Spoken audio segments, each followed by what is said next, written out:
Takže čaute, začíname teda základy. Začneme bojovým postojom. Dobre? Čiže v podstate nohy si dáme na šírku ramien, trošku ešte širšie a jednu nohu dám dozadu. Keď som pravák, dám pravú nohu dozadu, keď som ľavák, dám ľavú nohu dozadu. Budeme to ukazovať v pravom postoji, keďže väčšina ľudí je pravákov. Ten postoj špičky ukazujú mierne von, neskôr pochopíte prečo. Mám mierne pokrčené kolená, nie som úplne na prepnutých kolenách, nie som ani zaklonený, ani extra predklonený, snažím sa byť vystretý.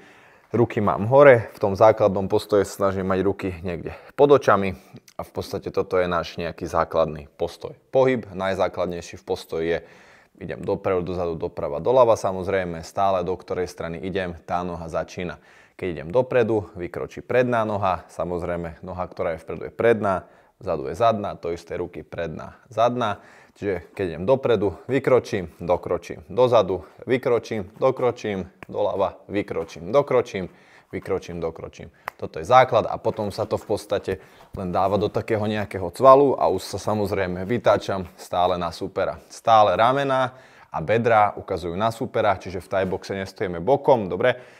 Niekde v boxe alebo v nejakých taekwonde alebo v takýchto sa stojí trošku bokom. My stojíme pekne rovno, priamo oproti superovi.